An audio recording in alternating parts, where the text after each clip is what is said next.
Dave, notice that you got some green chromas here. Oh, I used to keep one of those. Acros being grown on these special forest design trees. We are maximizing space. I have an actuator that I designed, keep them separated from the Colorado. All right, so you're gonna have, of course, check out this gem right here with the yellow base. What's up, reefers? We in Orlando, and right behind me is one of the very first aquarium that I filmed after starting this channel, and that was maybe like 3 years ago. This, if you guys are not familiar, is Top Shelf Aquatic, located in Orlando. It has been about 3 years since I've actually been here, and the first time I was here was Remy and Austin. They've been super kind to me, and we've been good friends ever since with the sorrel. So let's see what has changed in the 3 years. Let's do it. And of course, with TSA, we have Mr. Dave. How are you doing? Welcome back. What's going on? Hey, it's great to be back. It's been about 3 years, and I see that the store has really expanded. How about this? We'll look at the corals first, and then the fish, and then the tanks, and then the farm. The farm, guys, let me tell you, the farm, I took a sneak peek, and it blew my mind. So you definitely don't want to miss it. But first, Dave, can you show us some of the corals you got going on here? And for that, I'll put on the orange lens. As we're walking, I actually noticed you guys are running the hydros. I understand that you guys just had it on and not too much experience with it yet. Yeah, that we're testing it out. We're trying it on various different products and seeing how it works. So far, so good. We cannot complain. And it's been running very smoothly on our Nano right out from the beginning. This is our brand new show tank in the middle. Lots of zoas in the front, mainly softies, some blastos, and of course, just a lot of goodies in this small little tank. Is this a Nero 3? Guys, and yep, yes it is. It's beautiful. I have actually not seen one. Really? I've only seen the Nero 5, so that's good. Flow on those little guys are a lot more than you expected them to be. Moving on, of course, we got Euphilia to the left and quite a few of our homegrown acros and of course softies, LPS, Montes, all here on the right-hand side. And these are all taken from our farm out back. The guys have already pre-quarantined, set aside, and are already ready for brand new homes. I noticed that you got some green chromas here. I'm gonna throw you some like random questions, and I think people like it that way. Do you have issues of green chromas picking each other off? If you have a little school of them, of course, and they have a wide variety of space to, of course, basically put out their aggression, usually they're just fine. Okay. But if you try to cram a lot of too many chromas or just a very, very few amount, 2 or 3, into a small little tank, the big one's gonna pick up the little ones, and then you're not gonna have any left. Or just one big one, and that's about it. Do you notice a difference between keeping even amounts versus like odd amounts, or is it all kind of the same, just depending on space? It's just depending on space. Got it. Yeah, it's not only even or odd. It's just more or less, do they have enough room to push off their aggression? All right, sorry about the tangent. Yeah, no worries. Let's go on. So in the back, of course, this is basically a hodgepodge of a ton of different corals. Mostly LPS, we got some softies and some clams over there on the right-hand side. Oh, I didn't even see that. Some nice. hippopotamus. It's okay, I can't pronounce it. Pronunciation is horrible today. A couple of races in there, of course. Sun coral, leathers, you name it. Nice. Here, I'm swinging over here. Dave's walking over there. Look at these guys. Yeah, this tank's a little bit dirtier version water-wise, higher nutrients, of course, because these corals love that. No acros in here, of course, Gonis, Algioporas, just to keep the water chemistry nice and basically keep them happy. Got it. What's going on here? Anemones? Those all rock flowers. So vast majority of rock flowers, being in the state of Florida, we do get our nice selection of them. So I'm a personal big fan of them. Got a few of them at home that, I just cannot get rid of them. I love them. And this guy right here? Bubble tips. Tops are bubble tips, rainbow bubble tips. Left to right, some greens to rainbows. And of course, the occasional first little reddish, orange. A few rainbows here in Florida are gorgeous. Very nice. I just noticed you got tanks down here too. Yeah, we just recently got a couple long tentacle anemones. They have been down there just today. And then of course, a bunch of ocellaris, some black ones of us that are trying to host that floating long tentacle that, it hasn't. Well, that's fun. Look at that. So they're enjoying the ride right now at the moment until he picks a spot. Seems appropriate, right? For like Orlando. Tons of live rock, lots of bins, soaking in the water, and we're just trying to build up that bacteria so that way when a customer grabs them, brings them home, they're already, of course, established to a certain extent, so that it speeds up the cycling process. Scale over there so people can handpick whatever they like and kind of build their own structure right here on the platform, so that way it makes it a little easier to bring home. SPS section or? All SPS section. And these are all the homegrown ones. Some classics, some, of course, some Dan Aykroyds, Fruity Pebbles, Milk Stylo, we have a few frog skins, and the ones that were used to be actual frags, and now they were here for a little while and set aside, and they became colonies right off the bat, so they are up for sale as well. Nice. And what's going on over here? We got some like chunky ones. Yeah, so these are the chunky ones. We got some of the Lobos, of course, and some more bigger, some medium colonies here and there, a couple of micromucus, some trachees. A little bit of a dirtier tank in the back. God, they appreciate it, right? Yeah. The corals appreciate it. I see you guys have like all kinds of reactor up here. Oh yeah. A reactor for every size tank you could possibly imagine. Oh, look at these. Collection of clowns, people's favorites. Lionfish. Did you guys actually catch it? Lionfish, yeah. I hear the invasive fish. Yeah. Achilles tanks, plenty of clowns. This is our fish manager, Jed. He takes care of all the fish that we have going on here at the store. So if you look for something rare or a particular clownfish variant, this is the guy to ask. Awesome. Just Nice. message their Instagram and I can find almost anything out there. Awesome to know. Thank you. Nice meeting you. Oh, look at these guys. Beautiful. We have some more Rennie tilefish coming tomorrow. All right. Oh, really? Serenies. Okay. That, if you haven't seen that, of course, that's one of the rarest tilefish out there. I've seen them featured on reef builders and a couple of the collectors have popped them up. The blue on the side, the patterns, they're gorgeous. Looks like they're coming in, huh? Oh yeah. This we have all the inverts, and of course some of the fish are over here as well. Some that are a little more sensitive to copper that we cannot keep over here in this system. The system, of course, is medicated to prevent any kind of disease from spreading from fish to fish. We want to make sure every fish leaves here as healthy as possible. And then of course the oddballs and end balls. We have mantis shrimp here. We have relief fish over here as well.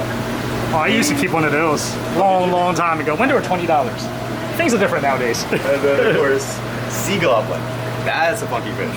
Oh, that is cool. Look at this guy. Somebody's getting a zebra eel already, huh? That's a beautiful eel. Would love to get one. When is whenever the larger reef tank? There's two of them in there. Oh, there's a little one right there. There's two in this one as well. That's an awesome one to get. Oh yeah, there's one, there's two. Oh, they're gorgeous. Yeah. Would you say they're reef safe? I'm gonna ask Fish Guy.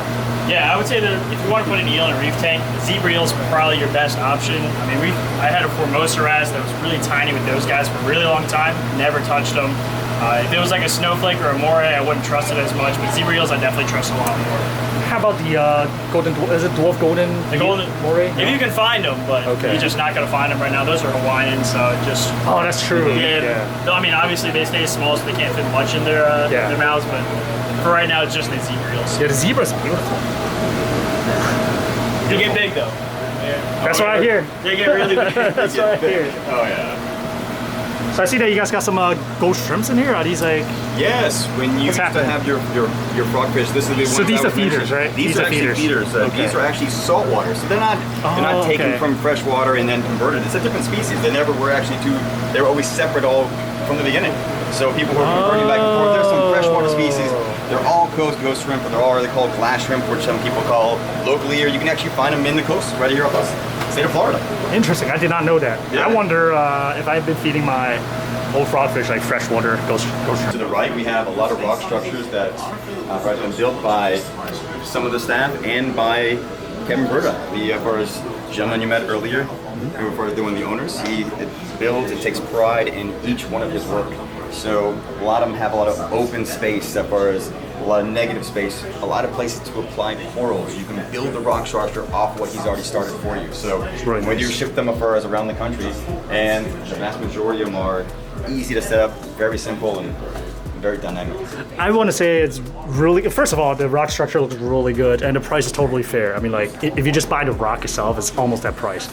And the interesting thing is that all of them seem to have a signature. It's like made by Kevin, you know? It's like everyone, who's also made by Kevin, made by Eddie, made by Kevin. Kevin seems to be the residential artist. And, Kevin is definitely the residential artist for all the aquascapes. So for that's majority of all his work, his entire garage is dedicated to aquascapes. If you ever visited his house and when you go over there, you'll see aquascape storage, aquascape, pile of rocks, mountain of glue. So he's all over the place when in building, but he loves to build aquascapes. So he is already, I think, 2 contests at Aquashell, the aquascaping contest. So you can say he enjoys it. So, got it. He's the rock artist. He's very proud of his design. This is our new Euphyllia show tank. Vast varieties of a ton of Euphyllia. From frog spawns to torches, and of course torches right now are probably one of the hottest corals still out there for any kind of philia, or frimbophilia I should say. And what they are is that they are we have holy grails to jesters to blue tip, green tip, or we have the variety encompassing this entire tank. Beautiful. And that's one thing that I kind of want to get into a little bit later is like what's trending? What are the top corals? And if it's like euphyllias, like you mentioned, are there specific ones that really stood out that people really sought after? But that'll be for videos probably going to be releasing after this one. So burn this into your mind, guys. There's all these euphyllias, but out of all of them, which one is the most popular? We'll find out. Yo, Dave, this is a nice tank too. Like, what's the? Is there a certain goal for this tank, or just kind of like a more of a mixed as far as reef tank to the back? But we wanted to set up not a massive tank, but this is a mid-sized tank for a Red Sea, and we wanted just to show everybody that you can do a really nice mixed reef tank without having going over the top with some just between toadstools to large LPS to acanthos, and even this absolute running bounce mushroom on the corner in the back of it. Oh man, I just saw that from the reflection. Enormous. Look at this guy. All right, here we got Dave with the farm where things happen for Top Shelf Aquatics. Look at this. Well, first, before you start, sorry to cut you off. Before you start, let me just say that I've seen live streams from the farm. I've seen videos from the farm. None of them does it justice. Because when I walk in here, I was like, okay, I know what to expect. But once I walk in here, I was like, holy, good lord, my mind's blown. Anyways, I'm gonna stop talking. This is our aquaculture facility. Wherever you see that we grow, it happens in this enormous place at our facility here.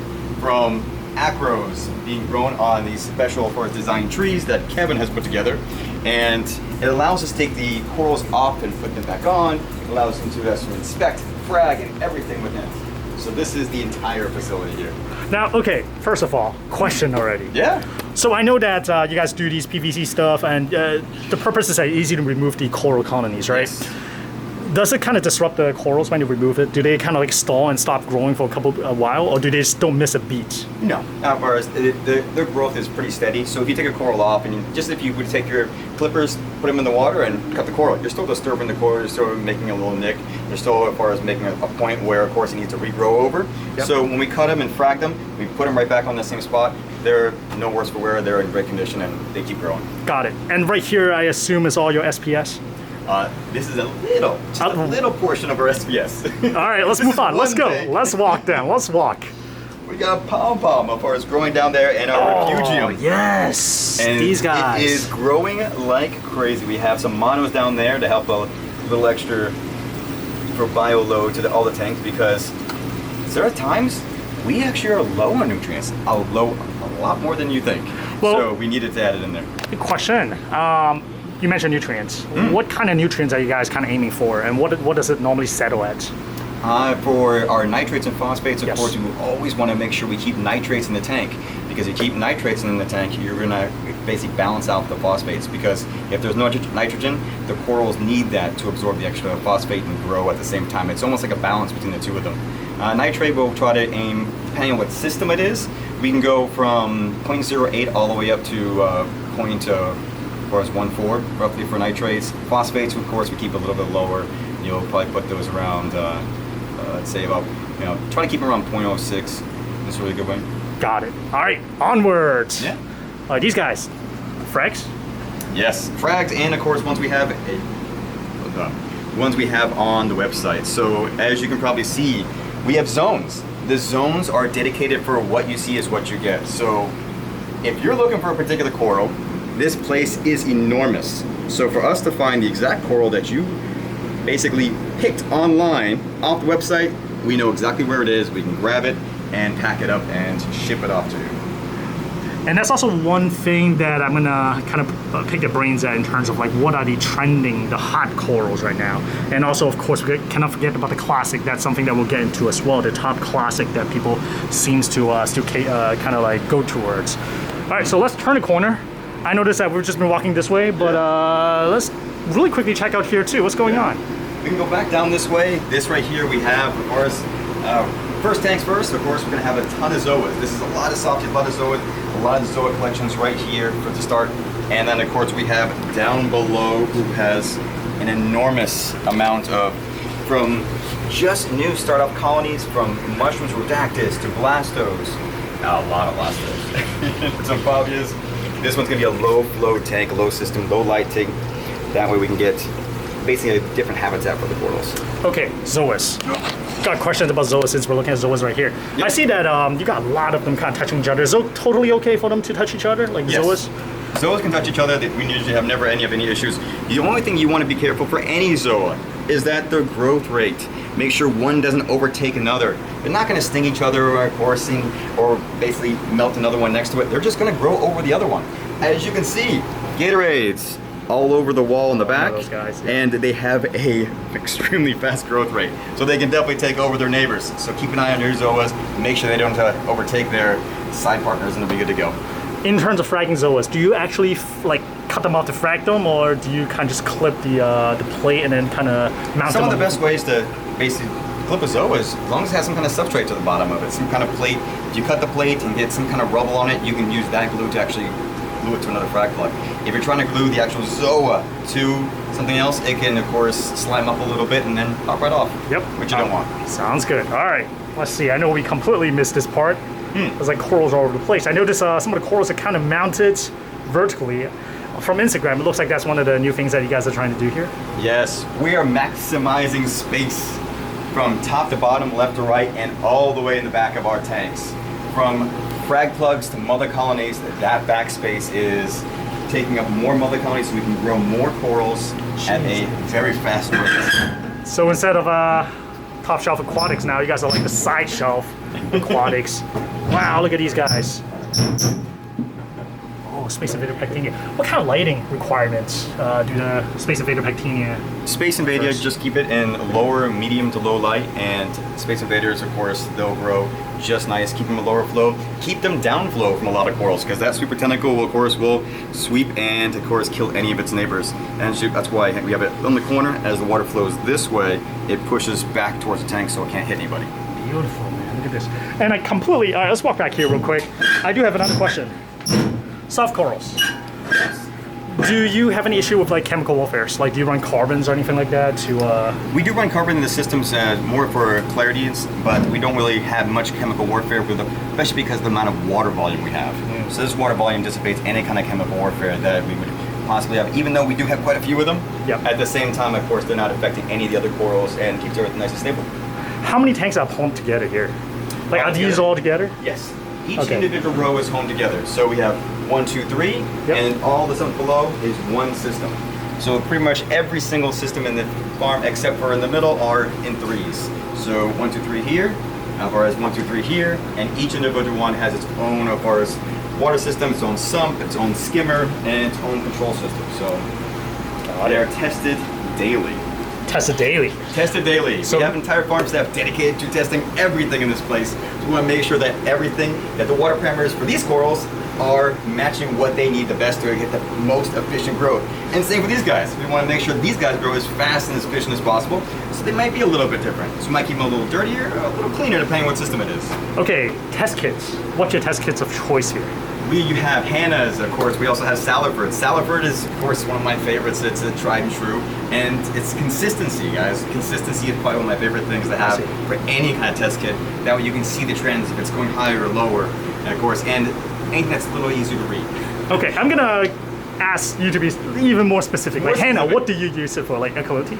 I know, of course, we have been a big fan, of course, the new Hannah nitrate filter, the nitrate test kit. Oh, the high range. Nitrate, the high range, that one has been phenomenal. The new little purple egg Yep. has been, of course, consistent all the way through. Got it. And then, of course, we'll use the Saliford. Always just back everything up as a second step for, of course, alkalinity, calcium, and magnesium as well to make sure everything is nice and even. But we do occasionally use ICP tests. Okay. So we want to make sure we use ICP to balance what we test at the same time. The more data we have, the better. Got it. And for ICP, do you do like ATI or Triton or specific ones? We've used a variety. The most recent one I just sent off was Fauna Mare. But so you guys are not married to just a single one? You kind No, of we try haven't married. different ones. We're trying a few different ones at the time. As far as right now, we're currently using Fauna Mare because they have a brand new system out. Okay. And they have a few other elements. I believe that I was told that they're testing more than anyone else does. But we still have to see the results first. Got it. All right, Dave, I'm really sorry. I apologize in advance. I'm going to drill you with more and more specific question. Now I know more and Go more for it. dangerous now. Let's check out the rest of the farm. By the way, we still have all those. So over here, we're going to have a lot more Aquapora. We're going to have Monty caps, quite a few of them, of course. Grafted Monty, Sunburst, Starburst. We have DGs in here. These 2 tanks are dedicated to corals that absolutely absorb and love calcium alkalinity. They are, of course, the hard skeleton corals that we need to dose an immense amount to keep up the levels. But this is dedicated just for those guys, and makes that growth, of course, even faster and better. Yeah, I see a lot of SPS here. Like, how do you maintain the levels? Like, what do you do? Do you do 2 parts, calcium reactors, and our favorite, one of my personal favorites, of course, of all time, Kalkwasser. Kalkwasser, Kalkwasser really? is by far one of my favorites, and of course, favorite here at Top Shelf Aquatics because it boosts the pH, of course, adds alkalinity, adds calcium, and of course, we can of course adjust that a little bit with 2-part afterwards. But the boost we get, especially getting that pH up somewhere to 8.4 at times, which is absolutely phenomenal for the growth of any stony coral. So Kalkwasser, hands down the best. Are you doing like the slurry or like the active reactors? The reactors. We always use reactors. Every single one of these tanks is dedicated to a Kalkwasser reactor. And of course, we have the guys dedicated to just empty them out, clean them all out, and of course, every day they are constantly mixed. So every single one is on a timer. Every single one's on an apex, so we can constantly watch how much we're dosing 24/7. You mentioned pH. Yes. Sometimes you hit the 8.4. Like, what's your range typically for these tanks? We love to keep it up as high. 8.3 to 8.4 is some of our optimum. We even had times where we reached as far as 8.45, nice. And we've even tipped just tiny once in a while at 8.5. But 8.4, 8.3 is definitely an optimum. How about the lows? Like, how low does it get? Low? We don't like to get it lower than 8.2. Okay, We even had when we had a gathering here at the farm when this place was full of people from that side all the way there to over here, and we were literally watching the reactors compensate for the amount of CO2 being breathed off from everybody in this facility. And crazy as it may sound, the corals, of course, didn't even blink an eye. They were still growing just as fast. pH did drop just a little bit because of CO2 content, but it did fantastic. I noticed that you guys are running metal halides and radions, right? And also other type of lights as well. What's the reasoning of keeping the metal halides?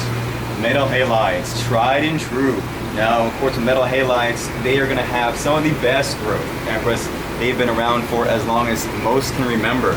So we do have quite a few reefers who are in this facility. Our farm manager, Corey, we have, of course, Kevin and myself, and we are old school reefers that we've seen metal halides, of course, get the color, the growth, the shimmer, and you can never go wrong with, of course, a tried and true light source. And at the same time, we know how fast corals will grow under a metal halide from experience. So we can base that experience onto our radions, which we have on every single system, to make sure that the growth is just as good as it would be under a metal halide. And it does phenomenal.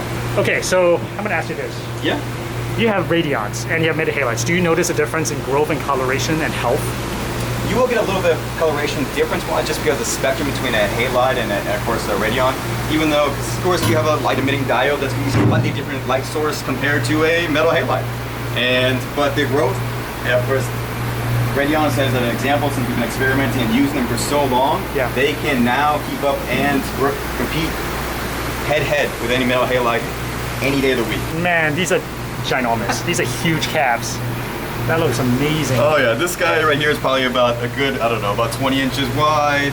With this right here is actually I don't even know. one that's actually encrusted all on the glass that, of course, we couldn't even keep up with. That's growing so fast. Monty caps all throughout the sides, and this one is probably good, 20 inches and just overtaken the glass itself. Crazy. Okay, let's take a look at those tanks right here real quick. Yeah. Man, just crazy.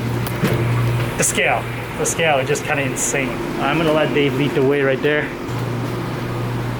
So as you can see, Kalkwasser reactor, and of course we have the 2-part to balance it off.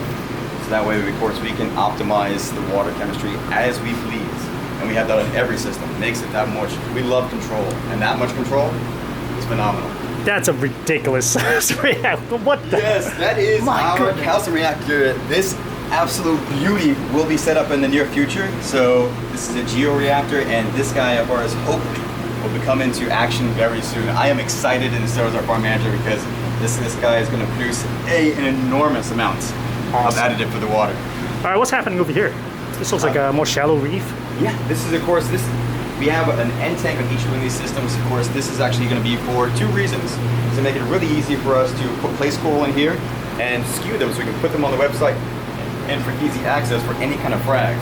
That way, of course, when our staff goes to come over, once the pack's been up, in the tank, grab it, and packs away super easy compared to the actual show part where the colonies are grown. Man, beautiful. I noticed there's some like dark tank there, just like time for bed. Is that what it is? Yeah, that one's time for bed. Got it. These guys are already gone to bed. This light was actually on earlier, so it's already off for the day in general. All right, let's. Can we take a stroll around? Yeah. Oh yeah, this one. This is a very interesting lighting system. I mean, this is a T5s and Orpex up here. Yeah. And this is a different type of system, of course, and it just makes it a little bit easier to move it around. And this is. Oh, nice. That is sleek, man.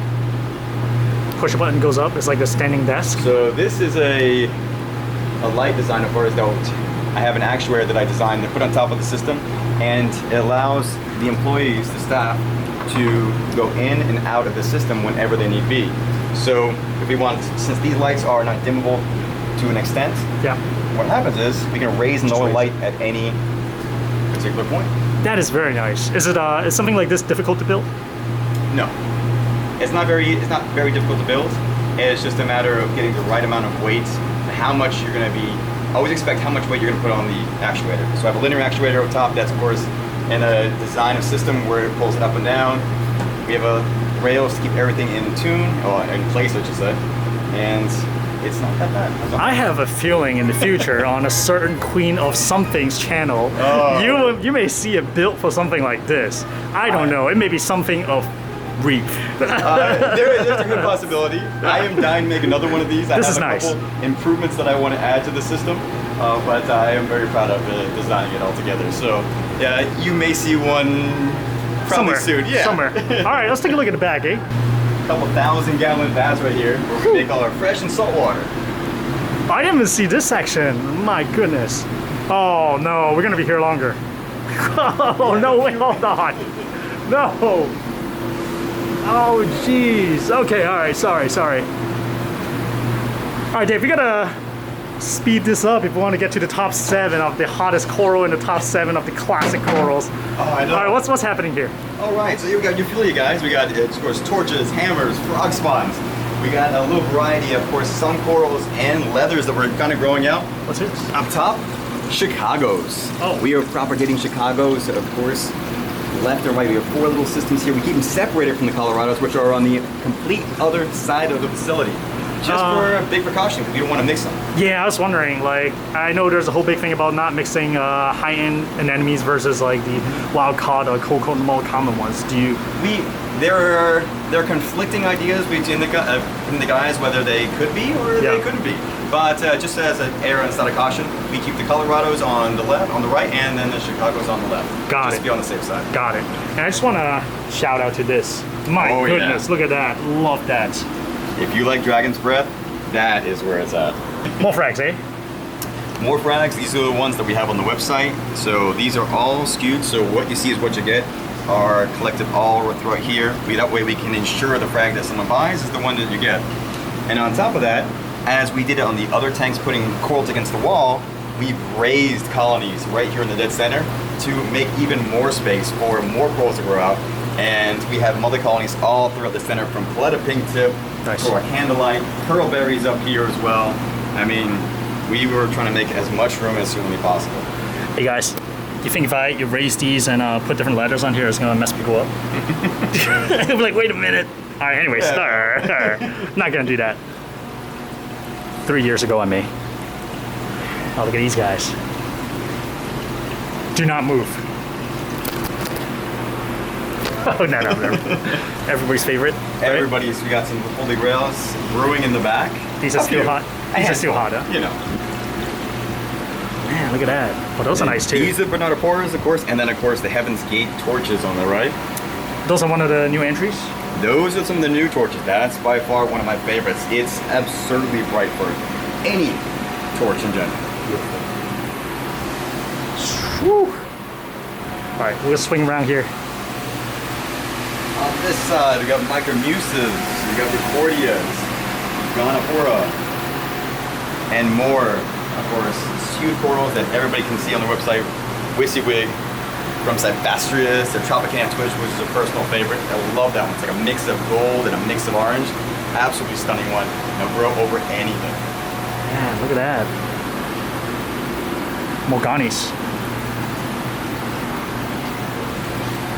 You guys notice I stopped asking questions because I ran out of things, man. This is just overwhelming. My goodness. This is the bangarang that I was telling you about. That is a alveopora. That one is going to be different than you see a normal Ghani. It's going to have that first, because of course the 12 versus the 24 tentacles on the tips. And that guy is tiny. Each little tentacle is a lot smaller than the average alveopora. So that one is, I'm not sure if it's a really different species than what normally gets imported, but it is truly a unique piece that I've never seen before. Really cool, really interesting, and we'll dive a little bit deeper on the top 7 hottest coral. Oh man, look at these guys. More of the vertical mounting. How has that been working out, mounting them vertically? It has worked absolutely phenomenal for our growth, and not necessarily the growth, necessarily for space. Yeah. Because we want to especially have some of the fresh new cut frags, to the bottom so they get full light, so they can heal all the way around. And of course, when we need to stage corals out, we can see them directly by viewing the side of the tank. Yep. Take them right out, and of course, put them on the website when needed. Got it. Lots of torches. I'm gonna guess a lot of people buy torches. That's why you guys are stocking so much. Yes. Torches are still by far one of the most popular corals out there. So. Whoa! Look at this guy. That is insane. All the nudos. Zoas, more zoas. Oh yeah, we're slowly building our Zoa collection. We do have quite a few of them, but we want to add more variety to the selection. So that's what this tank right here is for. So we're adding more and more Zoas, we're collecting a few more, and we're making sure we can expand our collection overall. Okay, Dave, this is all really, really impressive. Now, the question is like, which one is like the baby tank, like all the high dollar stuff? Is there a certain tank that you put all those in? Well, you already saw the Holy Grails. Yep. So for torches, that is the one to go for, and our Heaven's Gate. That thing is just bright as anything that you've seen in a while. If you're looking for LPS, of course, for some of the high-end ones down here. Down here? Of course, the light is off. Of course, we have some brewing down here that few and far in between from some more high-end chalices.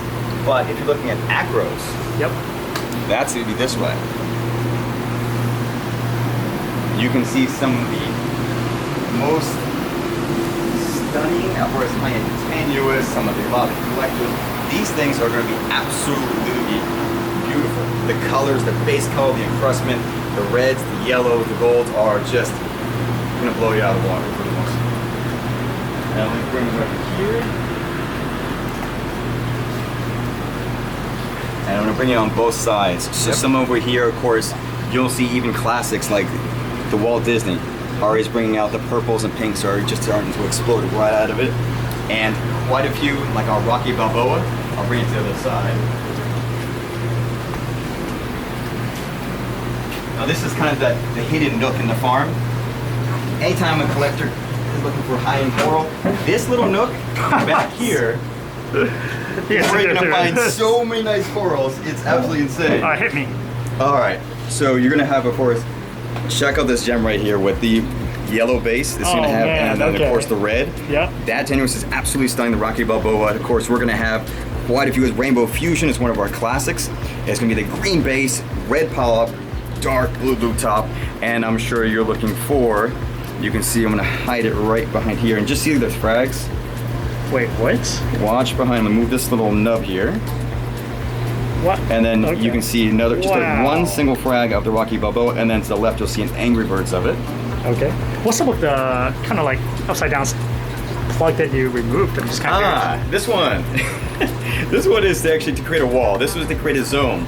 So anytime, of course, a coral is put in hold and someone can, because this is a big facility. So I have made little sections throughout this entire farm that if you see a plug that's on top of one another, and one in between or anywhere near each other, that is Dave's hold zone. Oh, okay. So when a customer has ordered a particular coral and it's not on the website, or they stop by and they say hi, and they hand pick a piece and they want it shipped back to their hometown. They're on vacation and it's like, listen, send it back to California or ship it out to me later on.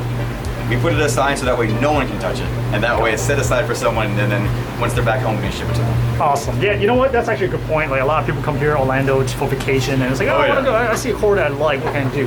Yeah, they can ship it to your home, and it's not expensive too. It's reasonable. No. However, shipping is the same as website, of course, and we'll pack it all up, and we'll just arrange a date when you're home. That way, when you're at the house, you'll get home, and the corals will be there.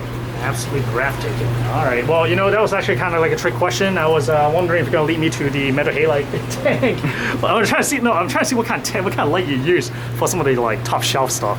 But it looks like it's still T5s, of course, the Blue Plus, the T5s, and Radiance. Those are probably some of the most popular lighting we have throughout the entire farm.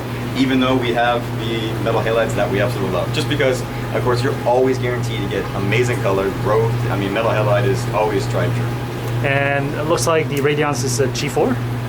All the G4s. We love the G4s. The vast majority are all G4s because if you notice, a lot of the water level and the tank are very, very far up. The G4s really do penetrate an enormous amount to our tanks, especially some of our deeper tanks that are over 2 foot. Some go 30 inches deep, and that extra depth helps out a lot with the G4s. In terms of light spectrum, do you guys do like AB Plus or AB Plus custom? No, we have our own. Nice. Top Shelf Aquatics, we actually have our own light spectrum. You can go to our website, you can download it for free, and you can upload it to your G4s. We now have, I believe, the G5s already up. G6s, as far as we don't have any net just yet. Got it. All right, well, Dave, thank you so much.